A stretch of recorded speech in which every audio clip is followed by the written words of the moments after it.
பிரியமானவர்களே, ஆண்டவராகிய இயேசு கிறிஸ்துவின் இனிய நாமத்தில் உங்கள் ஒவ்வொருவருக்கும் என் அன்பின் வாழ்த்துக்கள்.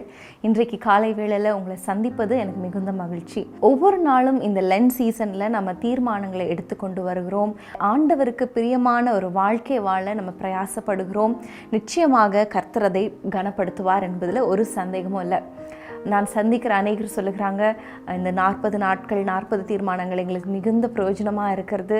இதில் சொல்லப்படுகிற கதைகள் மிகவும் இன்ட்ரெஸ்டிங்காக இருக்கிறது. அந்த கதைகளை கேட்கும் பொழுது ஈஸியாக எங்கள் மனதில் பதிகிறது என்று சொல்கிறார்கள். கதையை மட்டும் கேட்டுட்டு விட்டுறாதீங்க. அதில் இருக்கிற வசனங்கள், அதில் இருக்கிற உட்கருத்துக்களை நீங்கள் அறிந்து கொண்டு அதன்படி நடக்க தவறிடாதீங்க. இன்றைக்கும் ஒரு கதையோடு ஆரம்பிக்கலாம். ஒரு முறை ஒரு மகன் தன்னுடைய தகப்பனாரை மிகவும் கனவீனப்படுத்தி நடத்தி கொண்டு இருந்தாராம். தன்னுடைய வீட்டில் இருந்த வெளியில் இருந்த ஒரு சின்ன அறையில் அவரை வைத்து பராமரித்து கொண்டிருந்தாராம். அவருக்கு தேவையான உணவை ஒரு பழைய நெளிந்த ஒரு பாத்திரத்தில் வைத்து ஒரு நாய்க்கு வைக்கிறது போல் அந்த அறைக்கு வெளியில் வைத்து விட்டு சென்று விடுவாங்களாம். அவரை கவனிக்க மாட்டாங்களாம். அவரிடத்துல அன்பாக இருக்க மாட்டாங்களாம். அந்த முதியவரும் அவருடைய அந்த அறையில் தனிமையில் கஷ்டத்தில் அவர் வாழ்ந்து கொண்டு இருந்தாராம். கொஞ்ச நாள் சென்ற பின்பு அவர் இறந்து விட்டார். இறந்துவிட்டு எல்லா காரியங்களும் முடிந்து 2-3 நாட்களுக்கு அப்புறம் அந்த நபருடைய மகன், அதாவது ஒரு 5 வயது மதிக்கத்தக்க ஒரு மகன் தன்னுடைய அப்பா இடத்துல வந்து கேட்டானா, அப்பா நம்ம தாத்தாக்கு ஒரு தட்டில் நம்ம சாப்பாடு கொடுப்போம் இல்லையா, அந்த தட்டு எங்கே எனக்கு வேணும் அப்படின்னு கேட்டானா. உடனே இந்த நபருக்கு பயங்கர ஆச்சரியம். எதற்கு அந்த தட்டை எதுக்கு இவன் கேட்குறான், உனக்கு எதுக்குப்பா அந்த தட்டு அப்படின்னு கேட்கும் பொழுது அவன் சொன்ன பதில் அந்த நபரை அதிர வைத்தது. அந்த மகன் சொன்னான், அப்பா நீங்கள் இதில் தானே தாத்தாவுக்கு சாப்பாடு கொடுப்பீங்க, அப்போ நானும் இதில் தானே உங்களுக்கு கொடுக்கணும் உங்களுக்கு வயசாகும் பொழுது, அதனால் நான் இப்போவே அதை எடுத்து பத்திரப்படுத்தி வைக்க போகிறேன், அந்த அறையில் நான் அதை வைத்து நான் பத்திரப்படுத்தி வைக்க போகிறேன் அப்படின்னு சொல்லும் பொழுது அந்த நபருக்கு உள்ளம் உடைந்தது. அப்பொழுதுதான் தான் செய்த தவறை அவர் உணர்ந்தார். பிரியமானவர்களே, இன்றைக்கு பெற்றோரை, குடும்ப உறவுகளை கனப்படுத்த ஒரு தீர்மானத்தை எடுக்க போகிறோம். ஒரு வசனத்தை வாசிக்கலாம். யாத்ராகமம் 20:12. உன் தேவனாகிய கர்த்தர் உனக்கு கொடுக்கிற தேசத்திலே உன் நாட்கள் நீடித்திருப்பதற்கு உன் தகப்பனையும் உன் தாயையும் கனம் பண்ணுவாயாக. பிரியமானவர்களே, இன்றைக்கு நம்முடைய தகப்பனையும் தாயையும் நம்ம குடும்ப உறவுகளை கனப்படுத்த இன்றைக்கு ஒரு தீர்மானம் எடுக்க போகிறோம். கனப்படுத்துவது மாத்திரமல்ல, நீதிமொழிகளில் வாசிக்கிறது போல நம்முடைய தாயுடைய போதகத்தை, தகப்பனுடைய புத்தியை நம்ம தள்ளாமல் அசட்டை பண்ணாமல் அதை கேட்க செவி கொடுக்க ஒரு தீர்மானம் எடுக்க போகிறோம். கேட்கிறதை மாத்திரமல்ல, அதன்படி நடக்க. பிள்ளைகளே, உங்கள் பெற்றோருக்கு கர்த்தருக்குள் கீழ்ப்படியுங்கள், அதுவே நியாயம் என்று வாசிக்கிறோம். முதலாவது கனம் பண்ண, அடுத்ததாக அவர்களுக்கு செவி கொடுக்க, செவி கொடுக்கிறதோடு விட்டுவிடாமல் அதை செய்ய, அந்த காரியங்களை நிறைவேற்ற இன்னைக்கு தீர்மானிக்க போகிறோம். அது மாத்திரமல்ல பிரியமானவர்களே, 1 தீமோத்தேயு 5ஆம் அதிகாரம் 8ஆம் வசனத்துல ஒரு அருமையான வசனம் இருக்கிறது. அதை எல்லாரும் எடுத்து வாசிக்கலாமா? ஒருவன் தன் சொந்த ஜனங்களையும் விசேஷமாக தன் வீட்டாரையும் விசாரிக்காமல் போனால் அவன் விசுவாசத்தை மறுதலித்தவனும் அவிசுவாசியிலும் கெட்டவனுமாயிருப்பான்.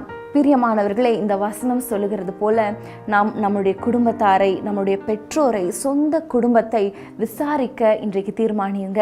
அநேகர் சொல்லுவாங்க, என்னுடைய பிள்ளைகளை நான் கஷ்டப்பட்டு படிக்க வைத்தேன், கஷ்டப்பட்டு என்னுடைய குடும்பத்தை நடத்தினேன், இன்றைக்கு என்னோடய பிள்ளைகளெல்லாம் நல்ல நிலைமையில் இருக்காங்க, வெளிநாடுகளில் படித்து அங்கேயே வேலை செய்து அவங்களோட குடும்பமாக அங்கே இருக்கிறாங்க, ஆனால் யாருமே எங்களோட பேசுகிறதில்ல, யாரும் எங்களை வந்து பார்க்கறதில்ல, ஒரு வாரத்துக்கு ஒரு முறை கூட எங்களை ஃபோன் பண்ணி விசாரிக்கிறதில்ல என்று கஷ்டத்தோடு கண்ணீர் விடுகிற பெற்றோர் அநேகர் இருக்கிறாங்க.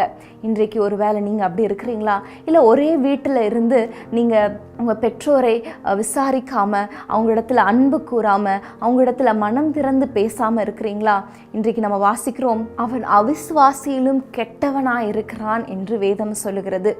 அவிசுவாசிகளை போல அல்ல, கிறிஸ்துவை அறிந்தவர்கள், கிறிஸ்துவை உடையவர்கள், உண்மையான தேவனை தேவனை அறிந்தவர்களாய் நம்ம நடக்க அழைக்கப்பட்டிருக்கிறோம். பிரியமானவர்களே, அது மாத்திரமல்ல, இன்றைக்கு இந்த மாடர்ன் வேர்ல்டில் உங்களுடைய பெற்றோருக்கு ஒரு வேளை டெக்னாலஜியை பற்றி, இந்த மாடர்ன் லைஃப் ஸ்டைலை பற்றி ஒரு வேளை அவங்களுக்கு அறியாமல் இருக்கலாம். அவங்கள அசட்டை பண்ணாதீங்க, தூஷிக்காதீங்க.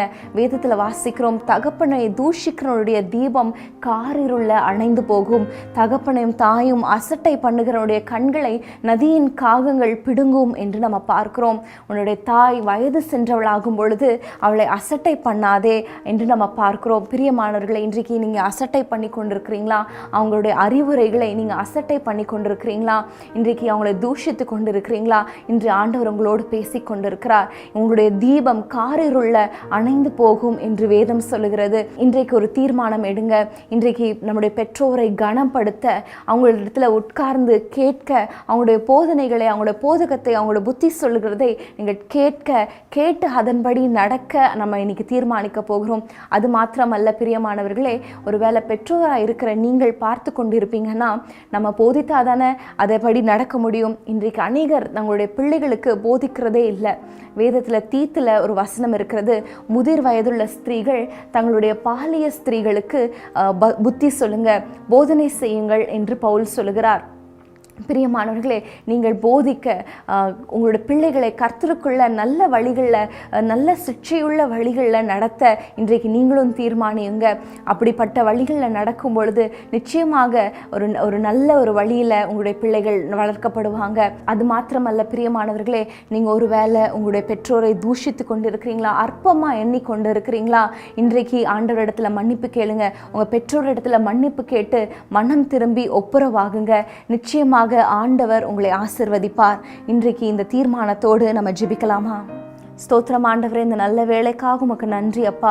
இன்றைக்கு எங்களோடு இடைப்பட்ட உம்முடைய வார்த்தைகளுக்காக ஸ்தோத்திரம். இன்றைக்கும் குடும்ப உறவுகளை, பெற்றோரை நாங்கள் கனப்படுத்த நாங்கள் தீர்மானிக்கிறோம். கடந்த நாட்களில் கனவீனப்படுத்தின காரியங்கள், ஆண்டவரை நாங்கள் அசட்டை பண்ணின காரியங்கள் எல்லாவற்றையும் எங்களுக்கு மன்னிங்க.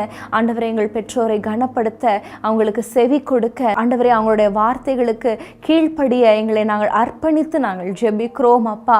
உமக்கு ஸ்தோத்திரம். கடந்த நாட்களில் விசாரிக்காமல் போன பாவங்கள், விசாரிக்காம போன குறைகள், ஆண்டவரே அவங்களுடைய வார்த்தைகளை கேட்காம போன குறைகள், அசட்டை பண்ணின குறைகள், ஆண்டவரே சபித்த காரியங்கள் எல்லாவற்றையும் மன்னிக்கும்படியாக நாங்கள் ஜெபிக்கிறோம். ஆண்டவரே, இன்றைக்கு நீர் எங்களோடு இடைப்பட்டதற்காக உமக்கு நன்றி செலுத்துகிறோம் அப்பா.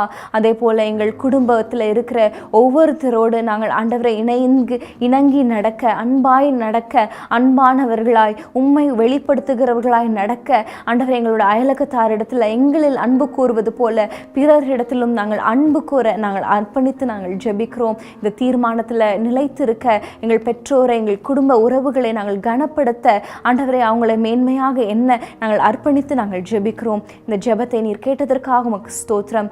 இயேசுவின் நாமத்தில் பிதாவே, ஆமேன்.